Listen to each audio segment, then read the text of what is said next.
Yes,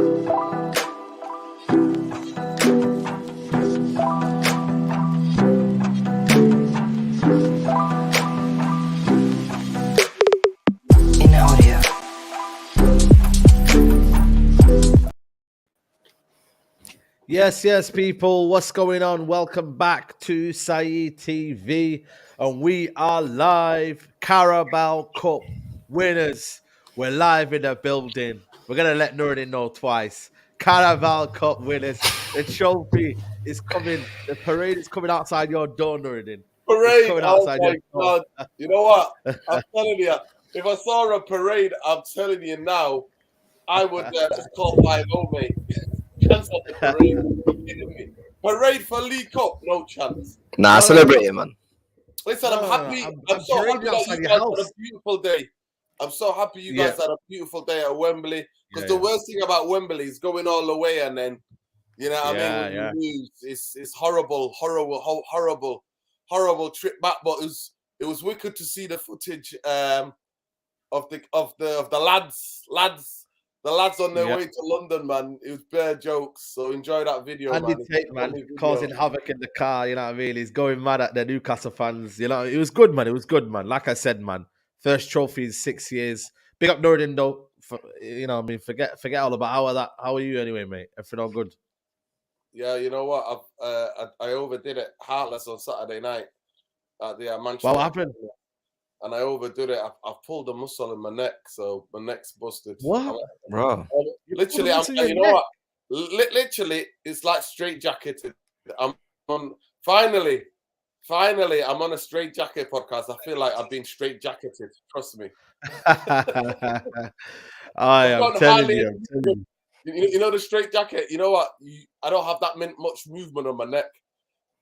So yeah, I've been trying to sort it out. But yeah.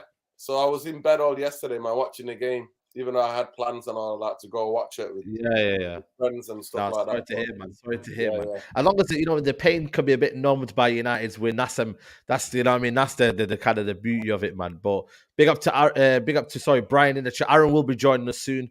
Brian, what are you telling me, bro? Everything good? How you feeling, man? Good, man. Celebrated the Carabao Champions League Cup. So obviously I was gassed off of the game. 6 years without a trophy. We're back. It was a beautiful day, man. I can't lie. Thursday we beat Barcelona. Obviously, I have a lot of friends who are Barcelona fans, so I was on their skin. Yeah. And then this weekend we win. It was a beautiful weekend, man. I can't lie. Cloud nine. Absolutely. Listen, guys, make sure you guys are liking the video, man. This is Straightjacket Podcast 219, sponsored by Boohoo Man. Make sure to check out Boohoo Man, people. Use the QR code on the top of your screen right there. Use that QR code. Go and get yourself 40% off, or go down in the link in the description. Use the code Saeed in that link, and you can go get yourself 40% off from Boohoo Man. Big up to Boohoo Man for sponsoring today's video. But listen, man, Brian, let's start off with you first, man. You know what I mean? This is a very, very momentous win. You know what I mean? And a momentum time, because you got to remember, it's not the trophy, it's the message, it's the feeling and the feeling behind it. The first trophy is gone now. It's in terms of the drought is over, but also now it's now the kickstarters now to say, right, now this is how it feels. Now you got to go and win it more. First on many, exactly, Andy. Big up Andy in the building, but first on many now, man. If you look at the last few years, like the clubs that won it, I think you're talking about City and Liverpool, both Pep and Klopp use that to then build on with their team, to then go for bigger trophies. And I think we should do the same right now. For me, it was always a thing where over the past few years when we played, especially in the European competitions, there was always like a must-win game where we always failed to win those games. And Sunday, for a little bit, and even Thursday against Barcelona, I was a bit stressed. Like, it's not going to be one of those games where we're going to come to an important game and then lose it. I was happy that we won against Barcelona, and then I was happy again that we won against Newcastle, because that showed that from last year when we lost that final against Villarreal, the team has made steps forward now. Not last year, 2 years ago, sorry. The team has made now like steps forward to win those games and be more clinical and be more switched on defensively. So that for me was the most important thing, that the team has grown. A lot of people or a lot of players in that team haven't won anything with United. So that was a big first step. I was happy to see Maguire win the trophy, so I can cuss other captains. So for me, it was a good thing, man. It was a good thing. It was very important. yeah, a lot of people are going to slag off the Carabao Cup because it's not a big competition, or that's what they say. But for me, I always go with the intent. When you're in a cup competition, you want to win it. We won it. And now it's just like Ten Hag said, we're going to come back to Wembley and win another trophy. So that's what I want to see from for the next few months. Yeah, absolutely, man. Big up to Killis says, everyone knows, this Casemiro says, everyone who knows me, I go for every ball like it's a plate of food. Hi, listen, Casemiro, you know what I mean? And then, you know what I mean? I know another one that maybe, Nordy, you didn't get that one right. You know what I mean? In terms of Casemiro, he came for trophies, man. And he's got the first trophy now. You know what I mean? Again, man of the match, Nuruddin. Man of the match performance. He doesn't look like he's 31. For me, he's playing. We've got him for a few more years, man. You know what I mean? Was it not nearly, did he not play the whole game? Or did he was he the one? No, Hey? he played the whole game, innit? No, he played the whole game. Yeah. So he's not the one to be out first, man. You know what, man? What a signing that has been as well. Instrumental. Varane as well, lead at the back. We finally got leaders now in this team, Nordin. And now, you know what I mean? We've won the Carabao Cup. I know it's not the most glamorous cup, but I've always said it, you win this Carabao Cup, then you go win the FA Cup, the other cups that are in there. I want every cup, man. I don't think there's a time to prioritize. We go for everything, man. You know what I mean? Everything that's on the plate for Man United to win in terms of trophy-wise, go for it. If you can, you can. If you're not, because I feel like this team right now is such on a momentum now that they can go for most things. You know what I mean? Yeah. So my reservations about Casemiro are well-founded. I didn't make them. I didn't invent them out of thin air. Schweinsteiger, Sanchez, Falcao, Di Maria, all of these other players that came and basically come to get paid. So my reservations were right. Nobody was giving him a 5-year contract that with a year optional. Nobody was almost doubling his wages, and nobody was spending 70 million on a player in his 30s. So at the end of the day, everybody can come and gather around, but that's the things that I talked about. I didn't, because I don't know him personally. I just said, we're going to see, but I just don't want it to be that PTSD from Sanchez. 500,000 we paid him, and what did he do? Nothing. Schweinsteiger came here, put on some gloves, trained with the kids. That's how he left Man United. Falcao, again, got off Di Maria. So the things are littered.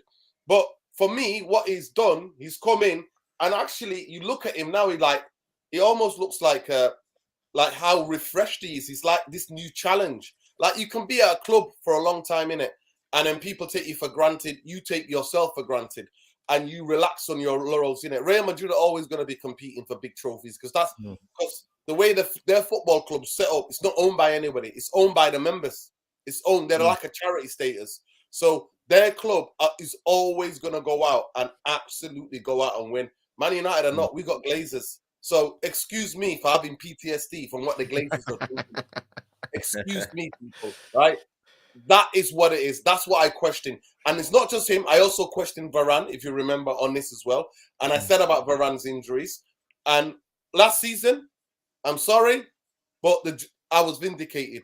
I did say that his injuries will cost Man United a lot of time. And now he's even realizing it. And he came out and gave the statement about how he's played too much football for him. It's not enough. That's why he's retired from France. Not that he's not good enough anymore to play for France, because he knows that he has to watch his body. So for me, both of them were brilliant yesterday. Both of them were brilliant yesterday. But we've had, let's not think that we've not had players come from big clubs who have been absolute failures and flops. And yeah, of course. I was just trying to mention the fact that, like I said to you, and opinions can change over time. That's what we want to see. Transparency. Opinions can change over time. No. For me, though, is what was it founded on? You're talking to me. You asked me the question before he kicked the ball, right? And then I do talk about it, and we have a laugh. That when somebody skips past him, my guy just starts rolling around. Yeah. Yesterday, though, he's everywhere. He's everywhere. Yesterday, like I said, he's the type of midfielder that's almost old school, innit? He can do a bit of the attacking. He can do a bit of the passing. Yeah. Has there been some games this season? But so far, he's been one of the players of the season, 100%. Easily. Can we nitpick and say he's not been amazing? But I don't expect him. He's a human being. He's a footballer. He's not going to be amazing and everything. But the leadership, 100%. When Man United get on the pitch with Casemiro in the team, there's a different vibe to us. The stats show it. It's a different vibe. The players all come out and say, you know what? He makes us feel differently. And it's not even that he's a screamer or a shouter. Certain players just do it with their energy and aura. That's what they do. But if you don't want to have that Neos conversation, then I'm not here for you, right? I'm not here for you. But the reasons why I question that transfer, because it came from nowhere, and I know this football club. I know this football No, that's fair enough. That's fair enough. Yeah, Big up to HK Music. We need more Madrid players that have the mentality. Benzema, Modric, Valverde, Camavinga. Sign them up in the summer. Big up to everybody who's locked in. Listen, here's where we get big giddy. Benzema's already, Modric, they're simmer frame lads. I don't know about that. I don't know about signing all Real Madrid players. Now we're getting gas. Now we're getting gas. And also, people are forgetting. I don't think Casemiro will be like this on all the other managers that we had. It's because it's Eric Ten Hag, and Eric Ten Hag is challenging everybody, telling them, I don't care what you want, what you've done. You're here at Man United, and this is what I expect. And Casemiro, if you listen to his statement, he talked about that. He talks about the manager and what the manager wants. Yeah, absolutely. But like I said, you know what, man? I think that the mentality is brought in, Brian. You know, Lisandro.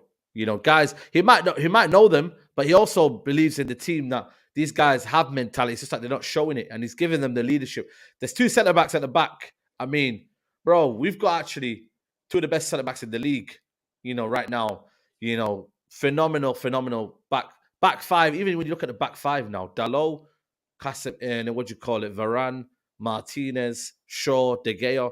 Like, we've got the backbone. You look at Casemiro in the middle. You know, you're looking at even Fred now, Sabitzer. There's options now. There's depth. There's kind of, you know, the standards have been raised. And now you've even got the workhorse of Weghorst. You've got Anthony now, again, who for me is underrated in terms of when we do keep the ball, his possession and the way he plays, gets other players into the game. Rashford as well. He's created a nucleus in this team now, which is amazing. This is just a start. It's not even kicked on yet. It's not even a Ten Hag team fully. Not that's the 2 things that I really like about Ten Hag. Like, the first thing is, like, it looks like he took a few good weeks to study the team before he came. What does he have already at the team? Because I remember at the start of the season, he was very excited to work with Rashford, Sancho, and especially Martial. Because I think over the few years, those are the 3 talents in Europe that you have to look out for. So I think he was really excited about that. Then looked at the midfield. He knows everyone's profile perfectly. So he knows what Scott McTominay does in the game. He knows what Fred does in the game. Sabitzer, all of these players. So the way he built the team, and even because what he liked to do in Holland was he liked to work with partnerships, and that's what we see at United as well. He likes to work with Martinez and Varane because they balance each other out. He likes to work with certain type of wingers. It's mostly Anthony and Wan-Bissaka because they complement each other a little bit, and that's the preparation and determination that you need from a manager. And then going forward, when we lose Eriksen and then when we lose other players, and he keeps changing his shape and I think that the thing I like the most about Ten Hag is when the game is not going a certain way, he either finds a way with a sub, or he adapts his team, or he changes his shape a little bit with putting Weghorst at the number 10 or Bruno on the right wing. He keeps finding little ways to tweak his team at all times. So yes, we haven't seen his best team yet, and now I'm wondering if we go like for the next 2-3 years, how does he want to play? Does he want to keep playing that transitional type of football, which I don't think he was going to do? Is he gonna go to a more possession type of team setup? That's for me the biggest question. What does he want to do next season? But for now, he's looking good. And this Man United is so dangerous. If we keep the ball, we're good on the ball. We look good on the ball. And if we don't have the ball and we counter attack, we're dangerous. So I'm very happy with what Ten Hag has done, and I hope just for the next few years, give him the play that he wants, and let's just build, man. Let's just build. You know what? And this is the thing, man. This is the building blocks. And that's why it was so key for me to kind of win this trophy. And for Ten Hag as well, so that the pressure doesn't build onto the FA Cup. Obviously, still has to go out there and aim to win. But, you know, the fact that Nuruddin, he's put emphasis on every trophy, is that not a good sign of a manager who's here to win as well? You know, yes, he can have your argument, say, well, not really asked about the Carabao Cup, but he's gone strong in every competition. He wants to win, man. He's very hungry to win, this manager. And his attention to detail, what he does, like apparently he was very, very angry about the fact that United was not allowed to go in early. And also, because I was at the thingy. They went very, very late, to be honest with you. Normally they go in like 2-3 hours before kickoff, but they weren't allowed. Apparently they had to put suits on and that, but apparently they didn't want to do it. So then that kind of took a bit of time out of them. So, this guy's attention to detail. Look, 10 a.m. tomorrow. Like today he's come out 10 a.m. Like specific times. Everything's specific. Like he's a man that is possessed, with winning. But we've known this about him though, Saeed. You know what I mean? We did the previews, we've done the shows, we've known about this guy because he's almost kind of like so tunnel vision, didn't he? Like, and that's the reason why we wanted him. We didn't just want him because he played and he did well in the Champions League. All of that takes hard graft. You have to be meticulous in your preparation, meticulous in training. And it's a type of vibe that he's brought back. Like this time last year, we were all like, get rid of every one of these players. You know what I mean? In terms of anger, because that's what we were reacting to. We were reacting to what we were seeing at the time. And now there's certain people's minds being changed. I get vindicated again because I said Wan-Bissaka would be a decent player if he gets a coach. I did talk about that. I got vindicated again when I talked about Rashford getting a coach. And I did say to you and many others, there is zero excuse for anybody now. There's zero excuse for any one player. There is zero excuse because Ten Hag is taking care of everything. Do you know what I mean? In terms of the level of detail, what you're talking about. I mean, I see it sometimes on match days.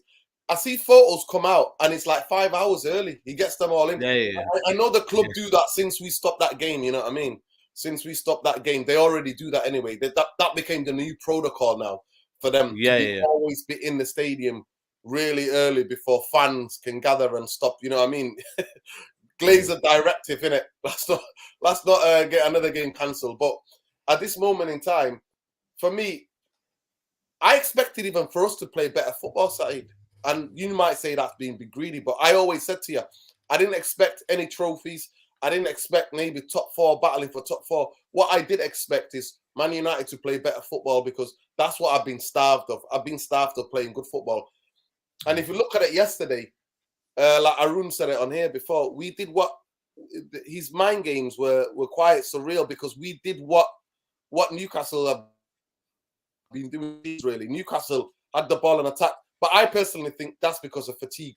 He even understands now the detail. It's like he doesn't get the players to play. You see Rashford, he doesn't make unnecessary runs because he's trying to conserve energy. You see the way we play. We'd rather have the Newcastle have the ball a lot of times, and then we then come back. So it's the same with Bruno. I know that HK Music is after him, but big up HK. Yeah, HK Music. I'm not a fan of Bruno, man. Bruno was horrible yesterday. But honestly, but honestly, it's like I can see now. The only thing about going for everything, side, if you don't have the squad, if you don't have the strength and depth in the squad, going for everything can burn you out. Example, Liverpool are example. I don't think Liverpool is only the injuries. I think it's the burnout of going till the last day for the last thing, everything last season, and then not having tactically though, you have to be great. I'm not saying Klopp is not a great tactician, but tactically you need to know when to play. Hey, sorry, say that again, Brian. Liverpool, like they play like one type of, like a certain type of football is always the same. He doesn't change a lot, and that's when you played with, like, the way Liverpool play was high press all the time, and they got gassed out. Not early because they've done it for 3 seasons, but yeah, you see the effects of it right now. But then, Brian, can I you said something about the squad depth though. Don't you think if Martial comes back, and then you have Sancho now back, and you have Anthony, that we're a little bit stacked enough to go for 3 or 4 cups this season? Well, in certain positions, but we know if Casemiro gets injured, or Casemiro, God forbid, touch wood, you know what I mean? But if he gets injured, or if he gets banned again, suspended, we don't look like the same team. So I'm talking to you about, like, when we're unbalanced in certain areas, we're not that balanced. The biggest thing for me is that Liverpool last season did not play high-octane football. Seriously, go and watch some of their games. They built up to the 2 fullbacks and Thiago Silva and Thiago. They're the 2 things that's what happened to them. Thiago as a playmaker and the 2 fullbacks. They didn't play high-pressing games. They just had the game to win in terms of going for everything. So it wasn't that, but it's the burnout, mentally and emotionally, the burnout. I don't think, if we had another midfielder to replace Casemiro and somebody else maybe to replace Rashford, at this moment in time, we are being carried by... But this is building blocks. We're not going to do that though this season. We're not going to do that this season. No, but what That'll I'm be saying- for next season. But what I'm saying to you is that it's the worry for me. Like the worry because this game to me proved to me what I've been talking about in terms of fatigue. In any other normal game, Man United dominate possession against Newcastle. Man United dominate possession against Newcastle, and Man United go for it. But he realized that emotionally and physically they're fatigued. So we all just hanker in and then play it on our moments. We play on the transition. It weren't actually counter-attacking. It's just that they were good on the ball and they went for it from minute one. And we just adapted to that. So that's one big thing I love about Erik Ten Hag. He adapts. And that's the most interesting thing. And that, to me, I give a lot of credit to somebody like Steve McLaren. Because Steve McLaren has to make him understand that the pace of the Premier League and the pace of football in this country is totally different to what it is in Eredivisie, where Ajax were going to dominate most possession against most teams because they haven't got the level of players that Ajax have and the quality that they have. So this is the reason. So what he's shown me, Ten Hag, is that he's super flexible. At this moment in time, I think once he gets his team, when he gets all the types of players that he needs, then we might see it differently. But I like the fact that he's super flexible. Yeah. Big up to HK Music. Hard to keep possession. Good football when Bruno's giving the ball away for fun. Yeah. The second half was very frustrating. But what I think though with the team though is that he's coping right now very, very well with deficiencies from certain players like Fred. We know on the ball he's not great, but he's winning the ball high up the pitch. You know, we know certain players are not, good at keeping possession. So what he does is he plays them on the right hand side. Weghorst is not a naturally gifted striker in terms of goal scoring wise. So he makes him do other situations and maybe sometimes in a 10 role. And this is the thing that every single problem that we're having in our heads, Ten Hag is finding a solution. Certain managers are not finding solutions. You're looking at Graham Potter. Listen, they spent a lot of money, but he's not finding solutions. We've got a manager now who Brian is finding solutions with the team, and he's doing it well. And this is why, for me, I'm so confident in Ten Hag. Every time we play now, I'm confident, man, because I know my manager, substitution-wise, bringing on Sabitzer. Look how many times he won the ball back for us and broke up play. Sabitzer is a very, very good signing, and I hope we get him on we buy him because he won't cost us that much anyway. But every single situation that you think in your head, Ten Hag has an answer for it. And if he doesn't, then he works on it next game and then we're back to kind of being good again. That is true, man. But that's why I said that, like, even when we play against another team, he looks at the team. What is that Newcastle does well? What is it that we do good? And then he finds a way to use the players. So, like I said with Fred, he's an energy rabbit. So, like against Barcelona, Frankie's going to run around. You need someone that is going to stick to him. So that's what I like about Ten Hag a lot. But the other thing as well, if we're gonna go into the long term, and I keep saying it, the duos that he forms, the pairs that he forms, they complement each other so well. So he's not gonna play he's not gonna play, because I expected Sabitzer to play this weekend, but Casemiro hasn't played a lot with Sabitzer, so it makes sense that you go for Casemiro and Fred because they've played a lot together. You know what you're gonna get from them, where Casemiro and Sabitzer is more of a question mark. And then going on to the Bruno thing, Bruno was... No, sorry, the last thing that you wanted to say, when we was talking about the possession thing in the final, that we're supposed to play a little bit better football. I think there's a stat somewhere where in the finals, usually the team with lesser possessions, and I think it was trending throughout the World Cup, they tend to win more games. So I think that's something that he looked at as well. Like in the final, you don't want to have the ball too much because you can get frustrated. You can't find openings, and counter-attacking football, mostly in finals, is the most effective ones. Obviously, you have Barcelona throughout the years that they've smashed that. But throughout the years, less possession equals more wins in finals. Absolutely. You can say that. You can also find the different variables. Teams do one with higher percentage, but the first goal is usually because the first goal determines whether the flow of the game. Because if one team gets it, the other team has to open up and come out and push to get the equalizer. Then the other team, just obviously psychological and obviously is tactical, where we just hunker back and then you hit people on a counter. And it's the maddest thing because, like Man City, some of their greatest victories, they played on a counter. They go 1-0 up, suck teams in, bam, see you later. Rest of it's history. So for me, I think that determines it. I think that's a factor as well. I mean, there's a school... in Portuguese school of football philosophy is that less possession, and that's what Mourinho really is known for. Like Mourinho says, you're more in danger in the game when you've got possession than when you haven't. So There's a school of thought in that. There's a school of thought in that. But deep down, I know that if Ten Hag gets his team and they play the way they play, and I think also he learned a lot from that defeat to Spurs in the Champions League semi-final, where they were still playing a very open game and they were going for it against Spurs, and then the last few minutes. Managers learn from this. You know, big defeats that happen to managers psychologically. They learn from that. And he's the type of guy that learns a lot. I mean, we talked about it, what he said about Pep. Thank you for the lesson. You know what? Thank you for the lesson. We've learned the lesson.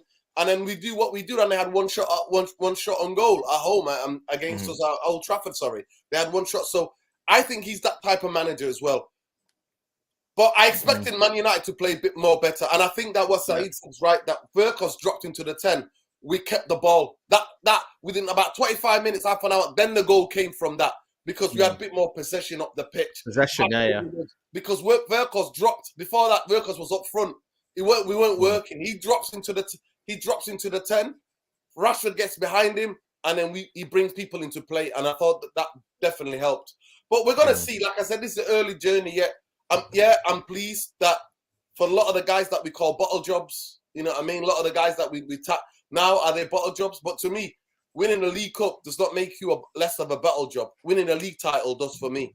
To me, it's always been about the bread and butter. Man United have been nowhere near a league title. We might have finished second or third, but we were nowhere challenging any league title for a decade and a bit. So for me, that's the biggest test. Can you sustain it over a season?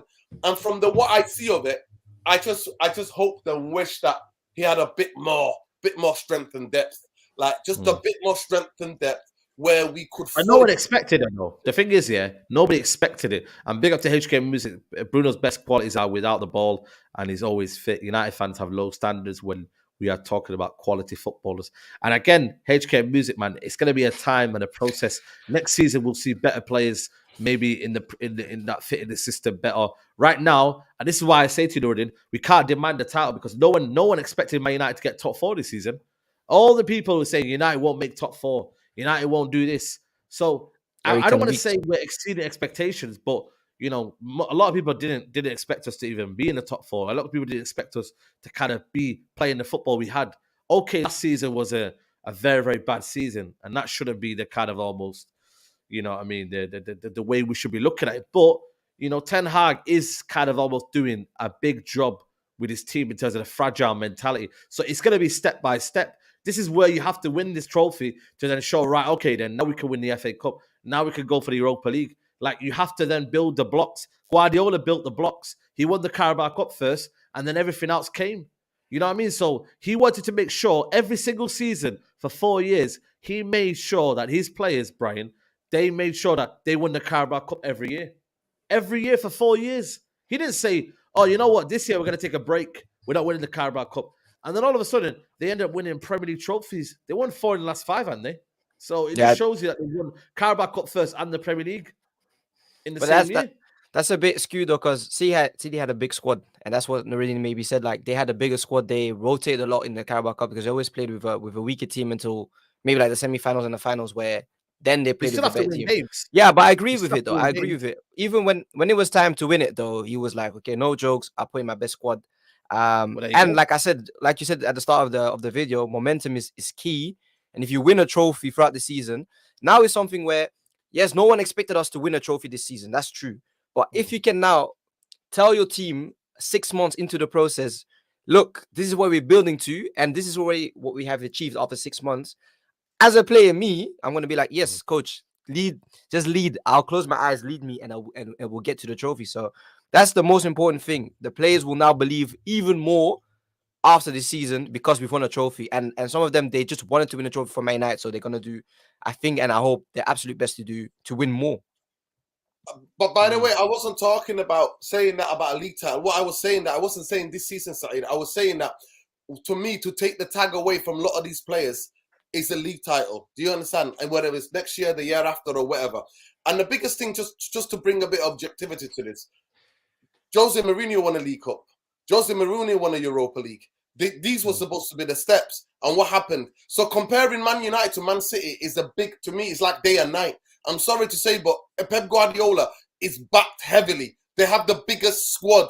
the most talented and quality players in the last decade. That's what Man City have had. Only ones who come close was Chelsea. And now Chelsea is still, again, buying everybody and building. They might not have the manager right now. And anybody who thought, just because you buy players on paper, they have to get in and they have to set them. People who didn't think that Graham Potter was going to struggle. He's got 31 players. 31 players. Of course it's going to take time.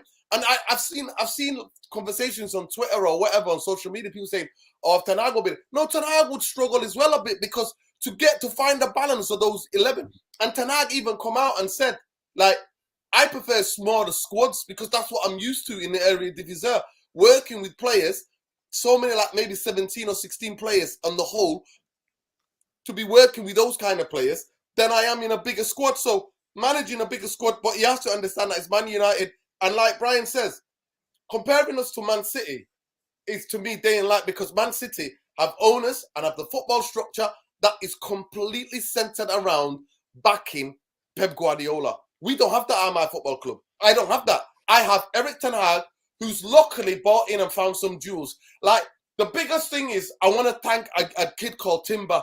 Thank you so much, Timber. Thank you so much. I beg you, thank you. Stay away from Man United and thank you so much. Because if you would have come, I would never have seen something like Martinez. For me, he's the warrior. He typifies everything. He's like a bit where he puts his head in everywhere. He is, yesterday, bleeding again. Yesterday, blood all over his head. Gets up putting again. His body in the line. In the most crucial moments, as a defender, he's there. So I want to thank Timber. Yes, Casemiro has become a revelation. Changed that whole cause of our structure of our team of football. Yes, Sabitzer. And same with you, Brian. I expected Sabitzer to play. But the other reason why he didn't change it yesterday is because he realized, oh, in a big game, I've noticed one thing with Ten Hag. If it's in a big game and the team does well, emotionally, he plays them the next game. Unless there's injuries forced on him. Do you know what I mean? Injuries or something forced on him or suspension. But for me, I look at this and I think, I've been here before, Saeed. I've seen this movie before. Now, we've got the players. We've got a couple of warriors on the football pitch. Do we have the owners? Do we have the owners? And am I feeling confident? And in United Real Therapy at 6:35, we're going to try to answer that conversation. I really want to hear from you because I don't think I am, but I want to hear from people who are a bit more optimistic. And the question is simple. Can Ten Hag still win big trophies if the Glazers stay? And that, to me, is a no-no because I've seen this movie before. I've been here before. Yeah. Big up to Divigi. All right, it says here, next season he will not get money and will end same way, performance dropping out and Ten Hag gets sacked unless Glazers get out. We ain't serious club. Well, I think we have to find out with that one. You know what I mean? Right now, obviously still in the open air, Qataris, whoever's buying the football club. We don't know yet, you know what I mean? So we'll have to kind of watch out on that one. But big up to everybody's watching. Guys, make sure you're liking the video, man. There's not even 200 likes in here, man. So please smash the like button up. You should be liking the video. If we win the Carabao Cup, we should all be in a positive mood. So the likes should be up, man. So there shouldn't be an excuse not to like the video. But you know what, man? I think Brian, the team right now is for once like unified now. They want to win. Like yesterday, the emotions and the feelings and around the ground, man. Like more trophies now. FA Cup, Europa League. You feel we can win both of them? Do you reckon we can actually win more trophies this season? Are you confident in it? Gas Brian's gonna say yes because I'm always gassed, and every time I speak about Man United, I can't be objective. But I hope so. I want to win all three of them. To be honest, I want to win all four. But I think the most realistic one is maybe the FA Cup. I think Europa League, because of the amount of games that we play, it's gonna be a bit hard, and it just depends on who gets back fit and if the players are already there, like Casemiro, like you said, who's very crucial. If they stay fit, then yeah, we can do it for a while. But it's hard, man. I want to say yeah, but I'm just gonna say either one of the two. I'm not sure which one. I think Europa League more. I think we have a bigger chance in Europa League for some weird reason. Yeah, I'm gonna say Europa League. I think with the FA Cup, I don't fear Man City. Listen, I think we should bring them. I would love it a Man City in the final. You know what I mean? And beat them in the final. I would love that. But Europa League, apart from Arsenal, I don't really fear anyone then. I do think there's, teams with pedigree like Sevilla, like teams that are maybe doing well in their leagues, like Union Berlin are still in there. They're doing well in their league. There's teams that are in there that can cause trouble.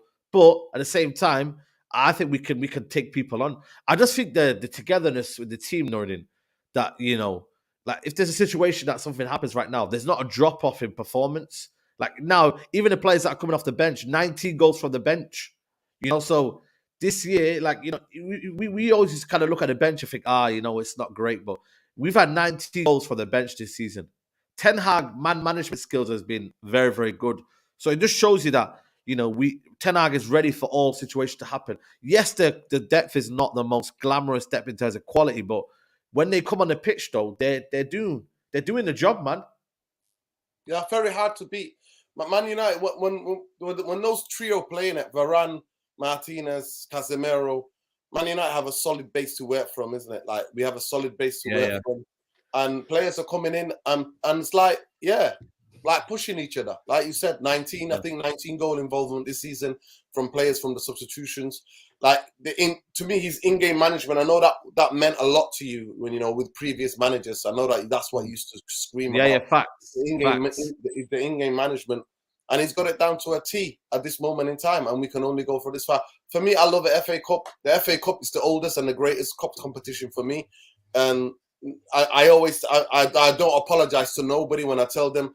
Every Man United fan should have a pride with winning a treble. There's no Europa League in the treble. There's no League Cup in the treble. Those things are not there. The FA Cup is in the treble, and it's there for the reason. So for me, the FA Cup will mean a lot to me, and I'm slightly nervous. I only judge it, Saturday, by how nervous I am. Genuinely, no word of a lie. Yesterday I was in pain. I was overdosed ibuprofen, right? But no way was I feeling any nervous. If that was a FA Cup game, I would be biting every nail, and the tension would be like so much tension. At the end of the day, I want him to go for the FA Cup. I want him to know what it feels like. And the thing about what people who live in Holland as well is that they've got BBC One and BBC Two. So back in the day when the FA Cup used to be on the BBC, they used to watch the FA Cups. So Dutch players, people growing up, they always watched that trophy. So that's important to me. Europa League, I would rather, me personally, try to finish highest we can in the Premier League. I think the point tally would be good, measurement, like a marker for next season. So to go, listen, we got to that number of points. Can we go one better for next season and something to build on? But for me, I'm not asked about Europa League. I'm never being asked about Europa League. I actually despise that trophy. I want to be back in the Champions League side. I want to be in Old Trafford and hearing that champions. I want to hear those music. I want the hairs on the back of my neck to turn up. I want to have the night that we had about Barcelona. I want that to be something that happens every season. You know what I mean? The big teams, the Paris and the Bayern Munichs. You know what I mean? The AC, like the big teams from all over Europe, the Real Madrids at Old Trafford. I want them all. I want to slay them all at OT. So that to me is more of a thing than a Europa League. But I 100% would love to go for the FA Cup.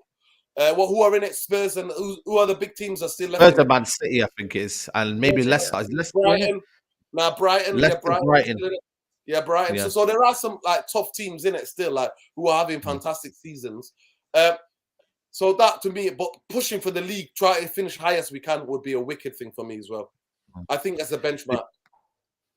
Big up Alien Tenno says, I want that FA Cup oldest trophy in football. Big up to Sham A says they did believe in us. God did. And Nick Man, big up to Nick Man. Big up Saeed. So glad first trophy in the bag. Other team fans are just salty. Bro, Rashford is better than Mbappe at the moment. LFC in the mud. Ha ha ha. Mbappe, listen, Mbappe is doing his thing, but Rashford again, another goal. I think they gave him the goal as well, Brian. I think they gave him the goal. Today he was awarded with the goal. It's a bit weird though. So because the shot was going off target. I know. The shot was going off target, yeah. To be honest. Yeah, exactly. But listen, we got it. Their course was instrumental in that goal. Just literally peeled in the half turn. Again, certain people are saying, "Oh, he's not. He's rubbish and he doesn't do anything for the team." But they're not seeing what he gives us to the team and his energy and his pressing. But Rashford again, another goal. But we dug deep in second half, man. And Newcastle, listen, they might have lacked the quality, but you know what I mean. Like, there's a reason why Ten Hag had a sort of a more of a pragmatic approach in certain moments because Newcastle are not a potent team, so they're just gonna have the ball but not really do anything about it. So then when we do have it in transition, we can hit them on a break. And I think the second goal, or was it? Yeah, the second goal, came in as well. Literally similar. They lost the ball. We won it with Rashford, played it into Veghorst 1-2. So, we've developed different styles, and that's where we do well in. You know what I mean? Yeah, but also if you look at Newcastle, I think their biggest strength is around that right wing side with Trippier, and he likes to come forward. So then at that time, you leave space on the left wing for Rashford to attack in, and then the reverse side. If you play with, let's say, Dalot very very high, then you leave say Maximin alone in that area. So I think for us it was maybe a better tactical way to, because in the Premier League it's different. This is a one-off game. If you win, if you lose, it's different. There's a trophy already connected to it. So I think when we play deeper and then we use our pace, and I think even like Nuruddin said at the start of the season, or at the start of the video, the players are a bit tired, so you need to conserve energy. You need to find the perfect way. If you're gonna play high, it's keeping a lot of the balls, a lot of off the ball movements that you need to do. But when you play low, it's a more direct way of playing. And I think at the end of the game, if we're a little bit more selfish, we scored 2 or 3 goals more. And that's the only thing that I disliked about the game is it was 2-0. We're comfortable, but 2-0 is always dangerous. Make the third one, and then we can all relax and just chill with the game. So that's the only thing that for the next games, make sure you finish off the game. Don't start slacking about. Even though it's 2-0 at the 90th minute, make the 3-0. And that's the only thing I didn't like about Bruno. But overall, yeah, man. I'm very excited, man. What can I say? I'm very excited, man. Man United, it's been a long time since we won. And we won a trophy, so let's just enjoy this moment, and then we go again against West Ham. Absolutely. Big up to Nick, man. Says big up Saeed. Big up Nuruddin every time. Keep us grounded. Yes, absolutely, man. That's what you need, Mr. Structure in the building. But Nuruddin, this is Ten Hag's February. We've had 8 matches, 6 wins, 2 draws, 0 losses, 75% win rate, 2.13 goals per game, 0.75 goals conceded per game, 1 trophy. In the Premier League, it's been 10 points out of 12, 9 goals, 3 goals conceded, 2 clean sheets. And yeah, man, listen, Ten Hag, man, listen, that's 8 games, a lot of games, in February, man. And the games will keep on coming, but that's not too bad, when you deep it, like, his actual win record and what he's doing, man. This man is nothing crazy, short of man. magnificent. Yeah.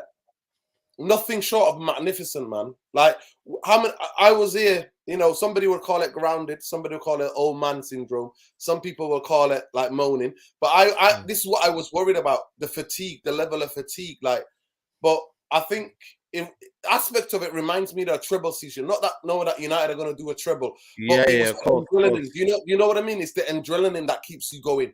It's the adrenaline. There was a great quote by Kelly's posted and Fergie understands, and Fergie managed that squad. Fergie basically wrote, unfortunately, he's the only one we're relying on for goals at the moment, Rashford, and we need more goal scorers in the team. But I feel a bit more confident. Recently, in the last couple of games, I see Anthony's game slightly changed a little bit. He's a little bit more direct. He's tried to get some shots off. You know what I mean? He's trying to do what he's doing. So that is it. That's the biggest thing for me. That's how I look at it. And when I look at it in that sense, I think, wow, what Erik Ten Hag's done. We've done loads of videos and lots of things about it. But I let Brian have his last. Yeah, Brian. Yeah, man. You have to go, Brian. Nice for coming on, bro. Let them know where they can find you as well. The links are in the description, people. But yeah, man. Big up to you for coming on, Brian. Now, thank you for having me. See you lot next week. Enjoy the last 15 minutes. And yeah, man. Every United fan, enjoy it. Kofi's don't come that often as we have seen for the last few years, so enjoy it. Wednesday West Ham, Sunday or Saturday Liverpool, I don't care, and let's go, man. Let's just win trophies, man. Like, peace, man. Absolutely. Absolutely. Big up to you, bro. Love, man. Big up to you. Make sure you go follow Brian as well, people, on his socials as well. But big up to you, Brian, man. Thanks for coming on, bro. Love. Big up to you. By the way, this Nabil Fekir is out for the Europa League game. We'll miss the Europa League rounds. Real Betis. So he's out for the 2 games. So it seems like everything is falling in Man United's way, man. He's one of their better players. So listen, I want to win that Europa League and shamelessly celebrate in front of Nuruddin. So please, guys, man. You know what I mean? The floodgates are opening for Man United, man. So yeah, it's crazy. HK says Anthony and Martial are gonna get goals this last part of the season. Listen, Martial, if you can get Martial, man, last part of the season, Nuruddin, are we asking for a lot? Like Martial to be fit for the last remainder of the season? Like, will he be Obviously, here? you were traveling back. Obviously, you were traveling back. Yesterday, he posted a photo with a fitness injury and rehab team. So he got the trophy Oh my and he God. posted I've a seen photo. that. I've seen that. Let me try to get that up. And then people were like, the irony, you know what I mean? Yeah, So the irony. you can see it in his face, you know what I mean? I think we could all make jokes, we can all be frustrated, but nobody's more frustrated than him. I just hope that he's learning and he's managing his body and he's learning about his diet and whatever's causing him these injuries. Look, that's the bit. So for me, I hope that he comes back. And like you said, if we're going to go for everything, Saturday, like you want us to, like Ten Hag wants us to, then we're going to need him. Trust me, we're going to need him. We're going to need him. We're going to need everybody, Saeed. Everybody. Even Maguire, Lindelof. We're going to need everybody to call on them because there's going to be games where we're going to have to change it about. You know what I mean? Change it about and see how it goes. But it's going to be very, very interesting game for me on Wednesday. Honestly, it's going to be a very interesting game. One where because in terms of they're getting into form as well, man. West Ham getting into slight, I wouldn't say even form, but you know what? A draw against Chelsea, a win against Nottingham Forest. I think they won in the cup as well before that against Derby. You know, I think before that was at Newcastle, they got a point. You know, so West Ham, I'm not going into form, but you know what? It's better than what it was at the start 100%. of the season. I mean, they scored 4 goals, Saeed. That's no joke. I don't think they've scored 4 goals all season. No. They were the best team on Saturday, man. You know, on Saturday match of the day, that was the best. Was it not the first game or something or whatever? Bro, they scored the most. Okay, Man City scored 4-1. I get that. They won 4-1. But, bro, they had the best performance of the weekend when you deep it. At the end of the day, that we'll be there on Wednesday, biting my nails, nervous as hell. But it's the 5th round of the FA Cup, man. And at the end of the day, these players came in today. They came in at 10 o'clock this morning. There was no time to celebrate. That's the thing about the Carabao Cup. You know what I mean? There's no time to celebrate because the game's late. And then we're away at Anfield on the 5th. Bro, it's a tough week, man. You know what? Just I'm not gonna lie to you. Even I'm burned out, man, because I've won to Barcelona. You know, I went to Barcelona, didn't get a ticket, went to Wembley. And by the way, Wembley stewards, shame on you, man. Bro, you know how long I waited in the queue in Wembley? Hour and a half. Yeah. There's no stewards. So basically what they did was they made a like a zigzag queue. But you know when you do in a zigzag queue, you're supposed to put like the barriers in it so then it makes sure people don't like jump in. They didn't have no barriers, so they expected people to kind of make a zigzag queue. Then everyone started pushing in. And then, like, you know what? Bless them now. There's old people in there because obviously Man United got a bit of an older fan base. So next thing you know, everybody's crushing. They're not doing anything. They're not even checking your bags or anything. They're just waiting. They had 3 barriers to let people in. And luckily, I came in to the queue an hour before that, so I was okay. But did you see the picture in it? There was no queue at all. Yeah. So just to say that's because of privatization, Saeed, and that's the reason why they had that same problem. Is that borough, is whatever that council is around Wembley, is because people, they need to be paid and they're being stingy, so they don't have enough staff. But it's very dangerous because, like you said, people would have got crushed yesterday. Do you remember what happened in the final of the Euro final? What happened? Exactly the same thing happened. Exactly what happened. The same thing happened. So to me, I'm glad that nobody got hurt, nobody got crushed. And I'm glad that nobody, but it's disgraceful. It's absolutely disgraceful. And what it does, it lets out wherever team that's playing, regardless Man United, Newcastle, the hooligan section of that to go and bully people and try to get into the game without paying or without getting any tickets. And that just can cause chaos. Yeah, absolutely, man. All of it is because of greed. Know that all of it, because they don't want to pay people properly to go and to manage that. And it's the health and safety of it. So, like, you've seen it yesterday, but thank God nobody got hurt. Big up, Aaron. Absolutely, man. Big up, Aaron, in the building. Aaron, what are you telling me, man? Everything all good? All good, man. Nordin, Saeed, good to see you both. Still buzzing from yesterday. But somehow this morning I woke up and I went, it's back to business because we got West Ham in the FA Cup on Wednesday. So it was time to celebrate yesterday, but it's back to business on Wednesday. So we need to be focused again. Here we go. And I actually just seen a tweet that said that United boarded the plane yesterday at 10 p.m. and Ten Hag went straight back to training this morning, no days off, straight back to work, and I love that. You not heard the story about Fred? You know, did you watch the interview with Fred? So Fred will say, they'll go for a game or training, or I think it's a game, and he'll go back to Carrington, and you know the United staff leave the lights on for Ten Hag, so he can do his like analysis and whatnot. You know, here there's a video of Fred, and he says he goes back to Carrington, and he goes and so that's what I said to you. This guy is like, he's very, very sounds like Fergie. Yeah, that's what I'm saying. He goes back. That's what Fred said when we finish training and whatever, or something like that, or we come back from a game. He's going back to the office, and he's keeping consistent with it. So, and this is what I say. Like, I feel like I've traveled with the team, but imagine them. Like, you've got to play game to game, and they've got to keep going. This is why you need your likes of Wan-Bissaka's Aaron. You know what I mean? The fact that he came on second half, and I thought he was an epitome of United yesterday, man. And you know what? Yeah, we always discredit Wan-Bissaka, and we always say technically he's not great. But I tell you what, man. 1v1 defending. I don't think Dalot would have. I think Dalot would have suffered at the end because I feel like the yellow card and whatnot. But that's him, and that's what he does. He gives you every single game. Yeah, Wan-Bissaka yesterday. Actually, when Dalot picked up that yellow card, which was quite early in the game, and I was like, "Whoa, this is not good." I said when that happened, I said in my mind, I was like, "Please, Eric, halftime sub, please." And it's like he read my mind, bro. Halftime, I saw tweets, people saying that Wan-Bissaka was warming up. I think, Saeed, you put out a tweet as well saying Wan-Bissaka's coming on. Yeah, Wan-Bissaka's coming on. Yeah. So I knew Ten Hag had spotted that and he wanted to go. He just had to go for security because I can't lie, that one skill that Saint-Maximin did in the first half, he absolutely ripped Dalot. I don't know what he did. I can't remember what skill that was, but that was a very good skill. And De Gea obviously saved it. But AWB, man, for me, 1v1, the best defender in the world. I can't see anyone going past this kid. He's so good.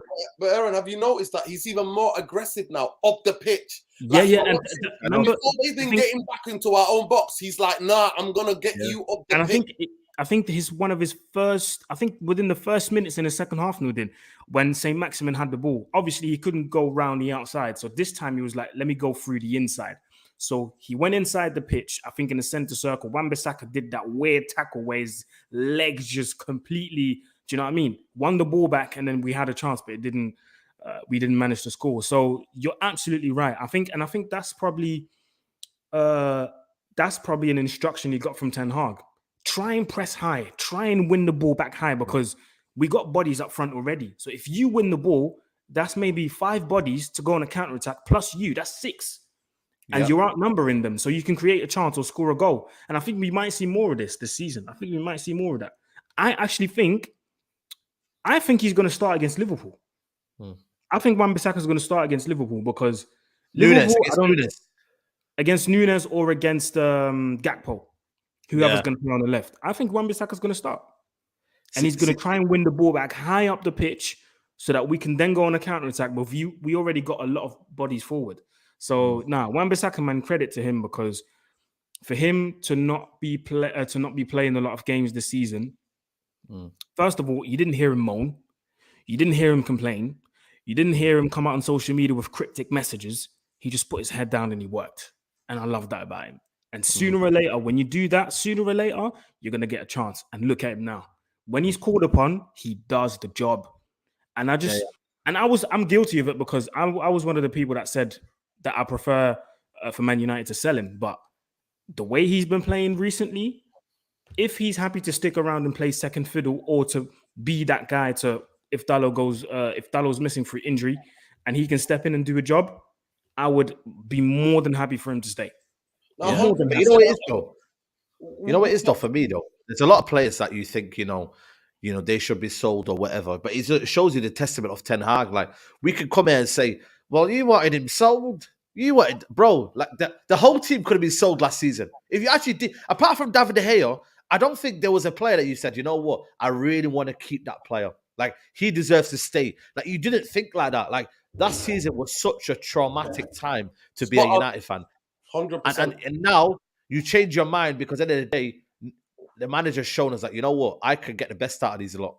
So at the end of the day, it also shows that when a manager comes with his discipline and rules, and that you're showing away. Like, he gives them homework. They all have homework on their laptop. Like, they got homework, man. Like, bits of their game, and nobody does it more than Casemiro. Apparently, one of my brethren said nobody studies his performance than Casemiro with the video team. But for me, the biggest thing is that with coaching, you can see that. With coaching and culture, you have to have the culture first, innit? Then the coaching. When the coaching comes, you can improve. Because it's like any of us, anything we do is people push us. If people create an environment for us to thrive, of course you get better, you get more confidence. You know what I mean? Like anything in life, innit? The better you get it, the more confident you are. So for me, Wan-Bissaka and like the Racks of Rashford and stuff like that, I'd be like, yeah, and I've said it, but then he wore me down, and I'm like, okay, Wan-Bissaka, he's got to go. Maybe he's not the type of guy that he wants. But I look at him now and then I think, especially with him and Anthony play, he actually plays better with Anthony than Diego Dalot does with Anthony. I know. You know what? It's a low-key opinion. A lot of people don't want to maybe discuss, but I get where the balance comes from. I think sometimes Wan-Bissaka can sometimes drift out on the outside of it. I don't know. I've seen that. I've seen that. But also, what I like about Wan-Bissaka is he now is very, very aggressive to the first ball. Like, he wasn't like that. He was very, very passive. And I get what you mean, Nordin. Now he's winning the flicks. You know, the little flicks. And also, he's driving into the box. Yeah. Brother, when have you ever seen him drive into the box like that? You haven't. So again, it's a testament. That's direct coaching, Sati. That's direct coaching, because you saw in the Ajax, remember Ajax, like the Ajax team, that the right back sometimes more forward than the number 10 and the striker. So with time, that the more time that they spend on the training ground, and basically Ten Hag's come out and said he's using this time to specifically talk about and to look at the training, like to use the matches as training ground, because a lot of the video analysis and what you were talking about, him going back to the office, is because he's looking through the videos again so that he can tell players to give them notes to say, listen, this is what you're doing. But we'll see. We'll see. I mean, to me, the coaching has been amazing so far. And big up Benny McCarthy as well, because, you know, it shows you we're scoring goals, and now the big up Benny McCarthy, man. Yeah, absolutely. Big up, man. Big up to Nate H as well. Let's be honest, Ten Hag played a blinder with what's been given. Imagine this side with 5 more players of the players he wants, only getting better. A Premier League club has inquired about Toni Kroos's contract. Well, listen, don't tell Nurin that. You know, he don't want no more players. But listen, I'm not gonna lie to you, man. If you get it for a season or what, you know what I mean? You never know. But I think did you guys see the news about because obviously we're facing Real Betis in the Europa League. Nabil Fekir's he picks up an ACL injury, innit? I know, man. You know what I mean? That's unfortunate for them, but like I said, for us, it's one of them situations where, you know what I mean? Yeah, exactly. So now, you know, another player that we can. It feels like again everything's falling into the right place for Man United this season, which again, man, it's one of them situations where we're loving it, man. But just before we wrap up, Aaron, we were saying about the trophies this season. What more trophies do you reckon we can win this season? What do you think we can win this season after this? I had a look at the number of teams that are left in the FA Cup, and the only team, the strong team that's left is Man City. So listen, I would say go for that FA Cup trophy, man. Go for it. We've got West Ham on Wednesday. They've not been in the best form. I know they beat Nottingham Forest 4-0 at home, but let's be honest, it's Nottingham Forest. As well as they've done as well, getting a few good results here and there, it's West Ham. So I think we should take advantage of that. We're playing at home advantage. We're at home, it's a fortress. We've not lost in God knows how many games. So take advantage of that, man. Try and go for the FA Cup. And then the Europa League, get into the final, I think in itself already is a bonus. But obviously we know getting to a final, you get to a final to win it. But I would say go for the FA Cup, bro. That's another trophy in the bag. Absolutely. Guys, we're going to wrap it up here. Please smash the like button on the video. It's free to do so. You know, we give you another wonderful podcast. 6 years on this channel. You know, I don't know, 4 years of this channel, we haven't won anything, man. So this is the first trophy under this channel, man, which is kind of crazy to first think of many. You know I mean? Yeah, first of many, man. So lies, man. We're enjoying it. Finally, we're enjoying it, man. It's not all about negativity on this channel. We try and be focused on the positivity. So big up to everybody who's locked in. Big up to Brian as well, who came on before. Make sure you check out his channel. Aaron, let them know where they can find you, man. Your social is in the description, but yeah, let them know. Yeah, man, absolutely. So you see the @ name here. There you go. That's my @ name on all socials and on YouTube as well. I'm posting one video a week on YouTube, and I'm just talking about everything that happens in football. So the next episode will probably be on Friday. Obviously tonight we have the best award, so I'll be talking about that as well. And yeah, man, make sure you follow me, support, all of that good stuff. Absolutely, absolutely. Obviously, make sure you go follow Mr. Structure. We're gonna go live straight after this, people. So come and check us out there. Check out the vlog as well. I did a vlog. It's on the pinned chat. So if you want to check out the vlog of the day at Wembley, Hilarious, bro. yeah, make sure you check out, man. It's a funny vlog. The Me, lads- Andy, Tate. It's like the lads are on tour, mate. The lads are on tour. Hopefully, literally. final, Aaron and Nuri, you're gonna be joining us on the coach. We're gonna get a coach, man. So we'll go down there. We'll get his tickets and that, and then hopefully we'll be there, man. Wembley, man. Let's go, man. Let's go. So let's do it, man. So Wembley! Wembley. Wembley. Big up, man. Big up, guys. We're out. Take care.